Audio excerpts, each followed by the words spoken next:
Hey guys, ഇന്ന് ഞാൻ നേരത്തെ തന്നെ എണീച്ചിട്ടുണ്ട്. ഏകദേശം 7 മണിയായിട്ടുണ്ട് കേട്ടോ. അപ്പോൾ നമ്മളിപ്പോൾ തിയേറ്ററിലേക്ക് നമ്മുടെ ഡൊമിനിക് കാണാൻ വേണ്ടി പോവാണ് കേട്ടോ. പക്ഷേ ഗൈസ് ചെറിയൊരു പണി കിട്ടിയിട്ടാ. ഞാൻ ഫാൻ ഷോ ഉണ്ട് കൊണ്ടാണ് തിയേറ്ററിലേക്ക് പോയത് കേട്ടോ. പക്ഷേ ഇവിടെ ഫാൻ ഷോ ഇല്ലായിരുന്നു. ഏകദേശം 11:30 ഷോ എല്ലാം തുടങ്ങുള്ളൂ കേട്ടോ.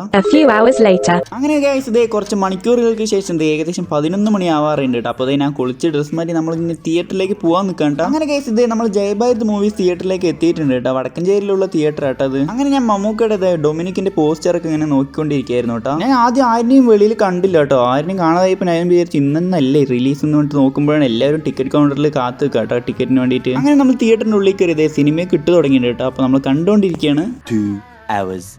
അങ്ങനെ കഴിച്ച് ഇത് നമ്മൾ സിനിമയൊക്കെ കണ്ടുകൊണ്ട് കേട്ടോ. അപ്പോൾ ഞാൻ വീട്ടിലെത്തിയത് നമ്മുടെ ഷസാം ബ്രോയുടെ ഈ ഒരു ഡൊമിനിക്കിന്റെ റിവ്യൂ കണ്ടുകൊണ്ടിരിക്കുകയായിരുന്നു കേട്ടോ. അങ്ങനെ കഴിച്ച് ഡൊമിനിക്കിനെ കുറിച്ചുള്ള എൻ്റെ ഒരു അഭിപ്രായം ജസ്റ്റ് ഒരു വൺ ടൈം വാച്ചബിൾ മൂവി ആയിട്ടാണ് എനിക്ക് തോന്നിയിട്ടുള്ളത് കേട്ടോ. നമുക്കിടെ ചില സമയത്തുള്ള ഒരു കോമഡി ഒക്കെ നല്ല വർക്കൗട്ട് ആയിട്ട് കഴിച്ച് എനിക്ക്. നിങ്ങൾ ഇന്ന് ഡൊമിനിക്ക് കണ്ടിട്ടുണ്ടെങ്കിൽ ജസ്റ്റ് ഒന്ന് കമന്റ് ചെയ്യാട്ടോ. അപ്പോൾ ശരി, ബൈ.